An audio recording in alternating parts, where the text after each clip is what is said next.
It's the Score North Twin Show. You all doubted this team.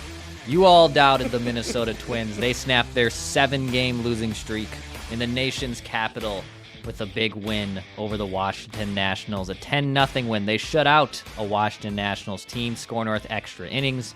Declan Goff here. That's Ross Brendel. Lainey Lou. The cat somewhere roaming around. Is Lainey Lou in the building, Roscoe? Yeah, she's downstairs, though. She's had her dinner, so she's less agitated than normal. She did make an appearance on my podcast that I recorded with Mr. Manny Hill yesterday. You could audibly hear her all throughout the podcast, so apologies if she does make an appearance. Well, I will say, I was about ready to call up Lainey Lou. If a cat can hit breaking balls, I'd be all for it at this point, because the Twins have been obviously struggling in that department. The offense has been struggling in that department. But Byron Buxton, a big day, 2 home runs, helps kind of lead the charge. He leads off the ball game with a big knock over the fence to put one over and put the Twins, honestly, up for good. And then even the Twins were able to chip away here and there. Yes, I know, there was still a grounded into double play from Carlos Santana that led to the second inning run. But at the same time, Ross, 10 runs, 10 hits, and they finally give Rocco Baldelli his 400th win after, 7 tries, it seemed. If I was there in Washington, I would definitely poke fun a little bit at Rocco for that one. But regardless, it feels good to win a ball game. 25-23 on the season, 7-game losing streak snapped. And of course, this means, right, Ross, that a new streak starts today, right? Now we go back up the roller coaster and not necessarily down it. It's been incredible how this season has operated so far, Declan. It literally started kind of stuck on the roller. What's the part of the roller coaster where it starts to move when you almost always inevitably go up the hill? That's what the first half of April felt like. Then they were going up the hill, kind of righted the ship, went back down, then they went into a lull, they went back up, they went back down. I honestly, at this point, Declan, don't know what to make of the 2024 Twins. About a week ago, I thought I did. I thought we were on the path to being the good baseball team that I think you and I both believe that they will be. But when they have these massively long losing streaks, where to your point, Declan, they're not hitting breaking balls, that's going to be a problem, because until they start to hit them, that's going to be what teams load up with and pitch to them. But it would be nice, again, it doesn't really matter who you're playing, Declan. Start stringing wins together again, and you'll very quickly forget about a 7-game losing streak. The division is still, I believe, going to be there for the taking. It's not even June 1st, which I think is the day that a lot of people start to look at the standings and see where you're at for the first time, or maybe you put more credence or more merit into them. But it's just, I don't know, Declan. Every time I think I figured out this team, I don't. But the one thing that does remain constant, Declan, is just the strikeouts and not hitting. And they're going to have to figure that out here one way or another. I don't know what that looks like, but they're going to have to figure that out here as they move forward. Yeah, just 4 strikeouts for the Twins offense today against Patrick Corbin, who has really fallen off from grace as one of the better pitchers in the National League for a long time. Corbin now has an ERA north of 6. Good. Honestly, good to bop around a guy that's been struggling. That's what I thought they were going to do against Logan Allen on Saturday, and it was the complete inverse, where instead Cleveland knocks around Bailey Ober, and, you bring up a point about the standings and, June 1st being kind of maybe the first real benchmark of trying to figure out if you're a legitimate team or not. Last week, Ross, I think going into Monday's game, they were a half game back. They began play today 6.5 games back. It just goes to show how quickly things can change in a baseball season. And this is where, if you were just a half game back, or hell, let's call it 3. Let's call it 3 games back. You feel pretty good. Now, even with a win and maybe, some help from the other teams, you're going to need another week stretch just to get back into this damn thing. And luckily, I will say, hey, you get Kansas City for 4 next week, so you get a divisional opponent who is in front of you, so you have the chance to control your own destiny, to chip away at that divisional barrier that you're in right now, being 6.5 games back when the play began today. But yeah, you can't put yourself in these holes, basically. It's a baseball season. Certainly you are going to go through some lulls, but trying to figure out if you're a good team or not, to your point. 6 of your first 18 games were wins. Then you win, I think it was 17-20. Then you have a 7-game losing streak in the middle of May. You're just still trying to figure out if the Twins can legitimately hang with some of the better teams in baseball. They're not, I will call them the pre-Tommy Pham era White Sox. They're actually, I think, like near a 500 team with Tommy Pham, weirdly enough. They have lost 4 straight, but regardless, they're not one of the worst teams in baseball, but they certainly maybe aren't the best after getting swept by Cleveland, swept by New York. But you got to play a much more consistent brand of ball. And, again, I don't see them getting 10 runs, only striking out 4 times, but it was at least a good sign of the offense to be like, oh, we can wake up, we can hit this guy. This is a bad pitcher we should take advantage of.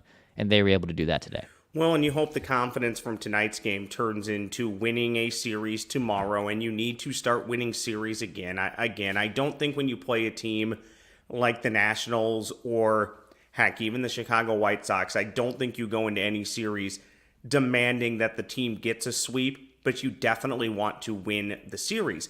The flip side to that, Declan, we talked about it a week ago, is when you play teams like the Guardians and you play teams like the Yankees, obviously winning the series would be nice, but don't get swept. When you get swept, that's how you go from being a half a game back to 6 games back in a week stretch. And then, Declan, you talk about having a nice week to get back into it. Your nice week to get back into it also kind of has to coincide with the team or teams that you're chasing having an average or below average week. And to this point, the Cleveland Guardians really haven't done that. And I know, again, I've even mentioned this. I don't know how sustainable what the Guardians are doing really is, but they do this every year. Every year they end up in the mix, and you think, well, how sustainable is it really? And then you look at the standings in August, and they're still there. So I think the key for the Twins, again, just start winning series again, get that confidence back. And when you play those better teams, Declan, you have to start winning some of those games so the team believes that they can beat those teams, and also your fan base believes that they can beat those teams. Because I saw a stat, I'm forgetting where I saw it from, and I don't even know who they were classifying as the 3 best teams at the time. The Twins were 0-11 against the 3 best teams in Major League Baseball. So I'm guessing that's the New York Yankees, maybe could have been the Guardians.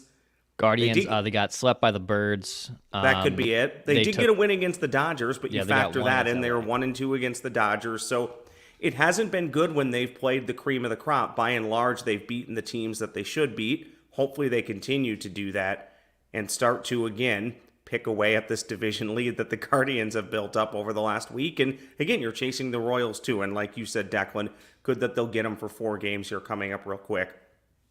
Yeah, you have to just play. I think what I'd like to see is just a more consistent brand of baseball, like these highs and lows of the offense disappearing and then appearing as like they're the 27 Yankees and then looking like they're the 62 Mets.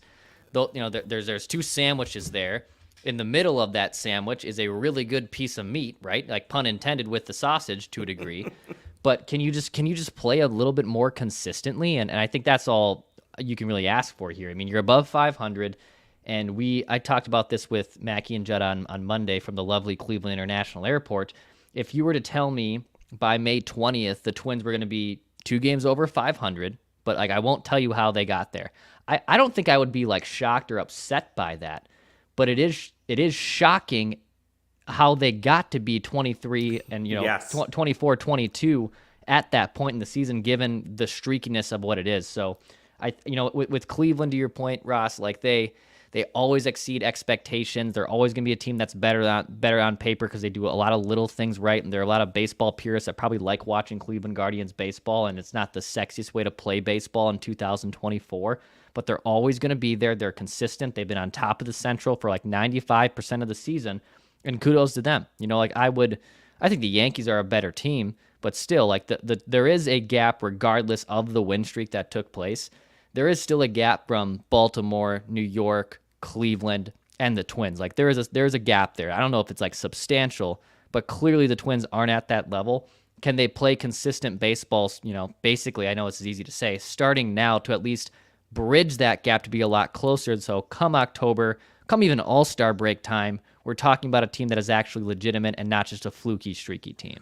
Well, and I think that's a really interesting point there, Declan, is that I also don't believe that they're very far behind those teams. I don't think they're ever going to be in the upper echelon the way the roster is currently constructed. However, that doesn't mean that I don't think that they're a good team, can't win the division, and maybe can't win a playoff series. We could have a separate argument about what this season should really be about and what you're hoping to accomplish. But with all that being said, I do believe that this should be a really good baseball team and can be one.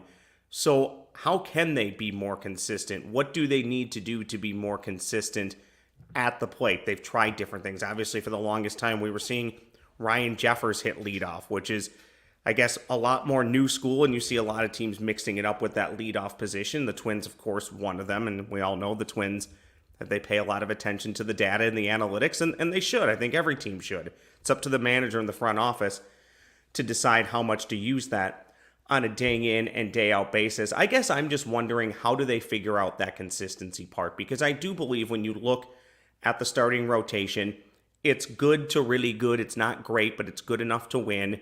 And I think the lineup, when healthy, is good enough to compete and good enough to win games. And I do think when they get Royce Lewis back, and this is a big assumption, Declan, but assuming he stays healthy the rest of the way, we saw last year what he can do for your lineup. So if they can get him back relatively soon and he's healthy, I think that's a game changer. Very quickly on your 25 and 23, and just, if somebody would have told you at the beginning of the year, I also think that's a great talking point, because if you would have told me the same thing, I would have said, yeah, okay. I mean, maybe that's a little off where I thought they would be, but I think you'd take 25 and 23. Yeah. Just don't bury yourself. When the Twins were really struggling, Declan, and I joined you on Extra Innings probably, I don't know, maybe this time a month ago, late April, I told you, I said, just get to June 1st within 5 games. Now, again, the caveat was they were within a half a game about a week ago, but if you still roll into June 1st in and around 5 games out, there's so much time left in the season. We've seen this Minnesota Twins team, Declan, albeit a much different version, come from 7.5 down with 3 weeks to go. You don't want to be there, but It's not truly over. There's no real need to panic or jump off the deep end, but to take the team seriously and feel really good heading into the real summer months and the dog days of summer, they got to figure out that consistency part. And I got to be honest, Declan, maybe you have a better idea than I do. I don't know where that starts. I really don't. My hunch is it starts with getting Royce Lewis back. But again, that's an assumption. Two things. I think we will get a Royce Lewis update this weekend. It sounds like he's been continuing to progress in some of those baseball activities back on the home front. He doesn't travel with the team when he's injured, so he's back at home, back at Target Field, going through rehab, going through processes like that. So we will hopefully get an update this weekend on maybe a legitimate timetable to start rehab and start maybe getting back to the Twins. So I just went back and looked at this too. So on May 22nd last year, the Twins were 25 and 23. Exact same record that they have right now. So they were 25 and 23. The difference, though, to our points here, the Twins were 2.5 games up in the AL Central, which was putrid. Legitimately one of the worst divisional records of all time and collectively in the AL Central. It's one of the worst divisions in baseball. And last year, up until this point, they never had a losing streak bigger than 3 games, and they never had a winning streak above 4 games. So they were just win-win, loss-loss. They never went on a winning streak. They never went on a losing streak. They were kind of backdooring basically a way of consistency, inconsistently consistent, into being the team that they were, and then they were on basically cruise control. I don't think they ever relinquished. They relinquished the lead in July, but they basically had the division wrapped up. Yeah, for a day or two in July. They basically never went, I think, more than a full game out of being in first place in the AL Central. So this time last year, we were waiting for, funny enough, probably conversely what we're talking about. Can you go on a big win streak? Can you go on a dominant stretch where you can say you're one of the best teams in baseball instead of being just this middling 1-1, 2-2, just going back and forth and basically, playing serve against the other team? It's funny how baseball works like that, because again, if you remove the process and said, hey, both years, 2023, 2024, they're going to have the same record by the time May 22nd rolls around, and you looked at what that team did last year, and we all thought that they were going to backdoor their way into the playoffs, and can they win a playoff game, which this show, for the most part, thought they could, and they ended up doing that. They ended up, taking an Astros team to 4 games, and, maybe and then it came into this season with higher expectations. But that just goes to show how weird a baseball season can be to a degree. So I'm with you, man. If you can start stringing together more consistency, I think it'll, weirdly enough, kind of change the vibes and how we look at this team. Because last year, we just figured they were going to backdoor their way into home playoff games because of the AL Central being so bad. Now it's to the point of, well, I don't even know if they can take the division, but they're probably going to have to either go on the road and really fight and scratch and claw their way to prove they can win a playoff game. It goes to show how weird a baseball season can be. Yeah, and I think, Declan, I think the real question here might be, and I will throw this to you and I'll provide my thoughts too, is laying everything out that you just laid out, the record being the exact same, the path to how they got to the same record this year versus last year, the division being better than it was last year. I think the real question here is if you believe the Twins are going to win the division or at least be a wild card team, I think the question you have to ask yourself is, do you believe that this Minnesota Twins team is better than last year's Minnesota Twins team? I think that's the question. And, you know, fans will argue, you and I both see it. They didn't do enough in the offseason. They should have spent money here. They didn't do this. They didn't do this. I still believe this is a better baseball team than last year, just with progression of the young talent. And yes, you didn't maybe bring in the greatest offseason talent, but you didn't bring in bad players either. You brought in decent major league talent. I mean, mainly speaking of Carlos Santana and some of the stuff you did in the bullpen. Now, granted, you know, they've taken some hits there, but I think that's the question, Declan, is this Minnesota Twins team this year a better team than last year? So far through 48 games, the record says no, they're the same. But I do believe over the course of a season, as it plays out, this team will prove to be better than last year's team. They might not win as many games just because the division's better, but I do believe, at least maybe it's a little bit of hope at this time, Declan, I'll be honest about that, but I do think this team is as good, if not better, than last year's team. So that's why I still believe, for as inconsistent as they have been, I do believe there's a playoff team in that roster. Yeah, and last year, they were waiting for Royce Lewis to come back, who came back, conversely enough, right around June from his injury. And then in the second half of the season, really, they took off post-All-Star break and became one of the better teams in baseball. And that's where I think there was a lot of belief that, hey, this team could probably snap a losing streak.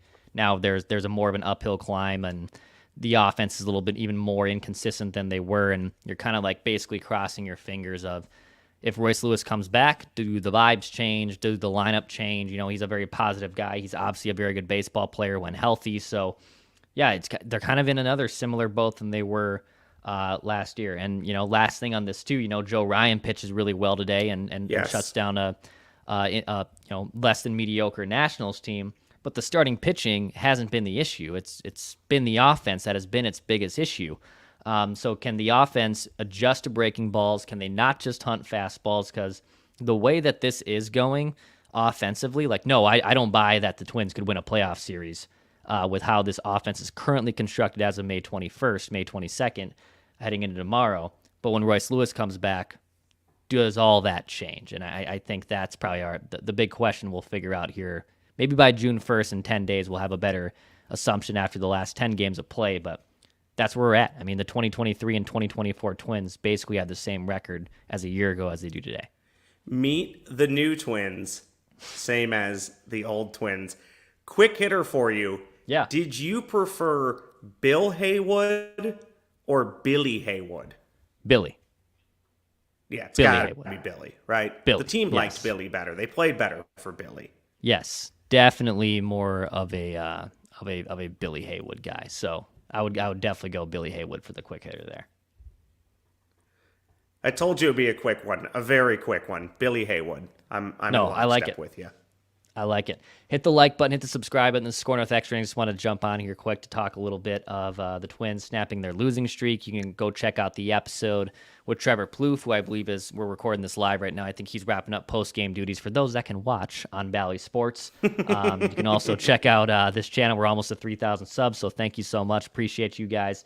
Hit the like button, hit subscribe button, keep spreading the word. We'll still be here. I'll still be here. I'm not contractually obligated to be here. I'm just being here because I like baseball and I like talking about this team, as weird as it is. So thank you. Appreciate you. This is Score North Extra Innings. We'll be talking at you later this week.